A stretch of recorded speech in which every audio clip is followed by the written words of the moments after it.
Thank you very much.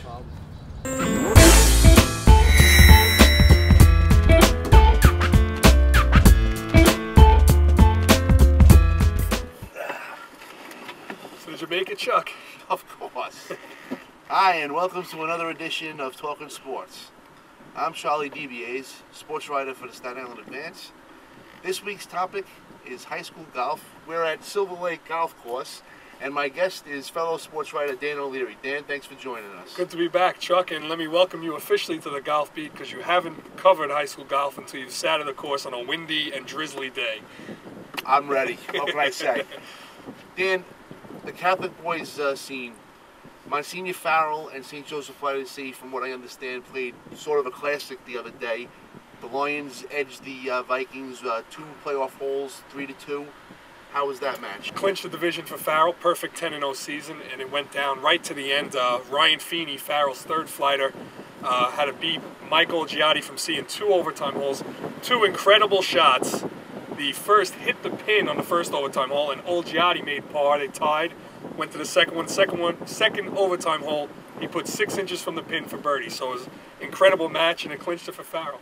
The Lions have now won 2 straight Division II titles and 3 of the last 4. And Dan, obviously, they have some solid golfers on their team. James Buttermark, Ray Ferrari. You already mentioned Feeney.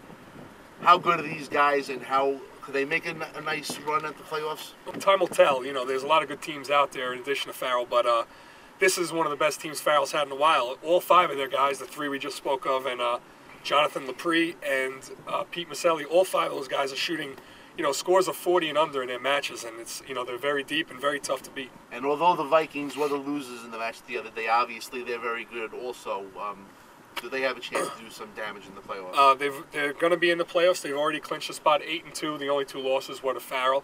And, you know, we will see. It's always competitive in the CHSA playoffs. Dan, you said St. Peter's also has an outside shot of making the playoffs? It's possible. They're sitting at 4 and 6 right now, but we won't know until the CHSA goes through all the tiebreakers. But it's gonna be close, but I think they may end up on the outside looking in. The Eagles have anybody that's done anything successful this season? Their #1 kid, Sean Prisco's a very good golfer. He plays in all the summer tournaments, very good. He's you know, I believe he's only lost 2 matches this year, so it's going to be interesting to find out. All right, Dan, let's switch gears now. We're going to talk about the girls scene on Staten Island, the Catholic girls, that is, and Notre Dame Academy has been simply dominant over the 15-year history of the league.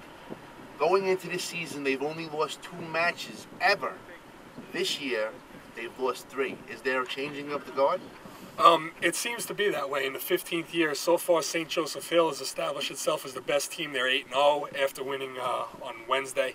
And Notre Dame has lost 3 matches this year, like you said, only 2 in the last 14. But last year they lost to Villa mid-season, and they still came back and won the CHSA championship. So we'll have to see. They're going to be in the playoffs. Right now it looks like Hill, St. John Villa, Notre Dame, and Bishop Kearney, and any 4 of those teams is capable of winning. St. Joseph Hill, of course, is led by sophomore Ava Pantelli. Dan, she's had some seasons. She's really been tearing it up on the greens. She really has.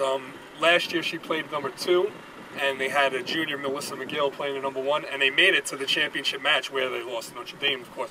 But this year they switched around. Ava plays #1, Melissa plays #2. They're both very good golfers. Ava this week shot a 2 over par at Lotterette, and from talking to the coaches and the commissioner, they think that might be the best score the league has seen. I mean, that's just unheard of, especially for a sophomore. So certainly better than you or I could do, I'll tell you that. And only a sophomore, like he says, that's truly remarkable. St. John Villa has their top fighter, Elena Cleary. She's a returning advanced all-star. She's a senior this year, very good player. And Notre Dame is led by Katie Johnson in the #1 spot.